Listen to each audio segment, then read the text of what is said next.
ಸತ್ಯವನ್ನೇ ಹೇಳ್ತೀನಿ, ಸತ್ಯವನ್ನ ಬಿಟ್ಟು ಬೇರೇನೂ ಹೇಳಲ್ಲ. ಯಾರದ್ದೋ ಮನೆಯ ಕಂಪೌಂಡ್ ಹಾರಿ ಕಳ್ಳತನಕ್ಕೆ ಯತ್ನಿಸಿದ, ಹೊಡೆದ್ರು ಅಂತ ಠಾಣೆಗೆ ಹೋಗಿ ದೂರನ್ನ ಕೊಟ್ಬಿಟ್ಟ. ತಮಾಷೆ ಅನ್ನಿಸ್ತಿದೆ ಕಳ್ಳನೊಬ್ಬನ ನಿಯತ್ತಿನ ಕಥೆ.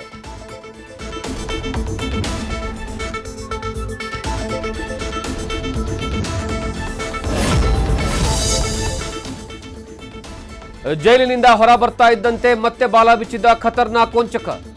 ಅಮಿತ್ ಶಾ ಆಪ್ತನೆಂದು ಹೇಳಿಕೊಂಡು ಮತ್ತಷ್ಟು ವಂಚನೆ. ಬಗೆದಷ್ಟು ತೆಗೆದುಕೊಳ್ತಾ ಇದೆ ಹೊಸ ದೋಖಾ ಕಥೆ.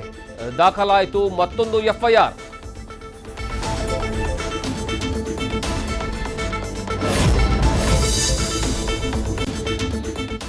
ಬೆಂಗಳೂರಿನ ಟ್ರಾವೆಲ್ ಮಿತ್ರ ಮೆಟ್ರೋ ದುಬಾರಿ. ಸಿಟಿ ಜನರ ವಿರೋಧದ ಮಧ್ಯೆ ಟಿಕೆಟ್ ರೇಟ್ ಹೈಕ್.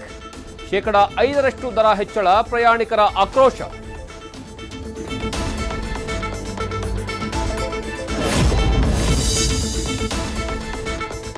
ಮೆಟ್ರೋ ದರ ಏರಿಕೆ ವಿರುದ್ಧ ತೇಜಸ್ವಿ ಗರಂ. ಇದು ಅವೈಜ್ಞಾನಿಕ. ದರ ನಿಗದಿ ಸಮಿತಿಯನ್ನ ಬದಲಿಸುವಂತೆ ಆಗ್ರಹ. ಮೆಟ್ರೋ ಫೇರ್ ಫಿಕ್ಸೇಷನ್ ಕಮಿಟಿ ಪುನರ್ರಚನೆಗೆ ಒತ್ತಾಯ.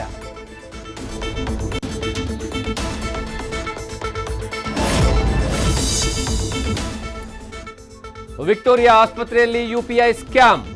ಲ್ಯಾಬ್, ಒಪಿಡಿ, ಎಕ್ಸ್ರೇ ಕಡೆ ಖಾಸಗಿ QR ಕೋಡ್ ಬಳಸಿ ಲಕ್ಷ ಅಬೇಸ್. ವಿವಿಪುರ ಠಾಣೆಯಲ್ಲಿ ದಾಖಲಾಯಿತು ದೂರು. 23 ಲಕ್ಷ ದೋಚಿದ್ರ ಆಸ್ಪತ್ರೆಯ ಸಿಬ್ಬಂದಿ. ನ್ಯೂಸ್ ಫಸ್ಟ್, ನಿರ್ಭೀತಿಯಿಂದ ನಿಮ್ಮ ಪರವಾಗಿ.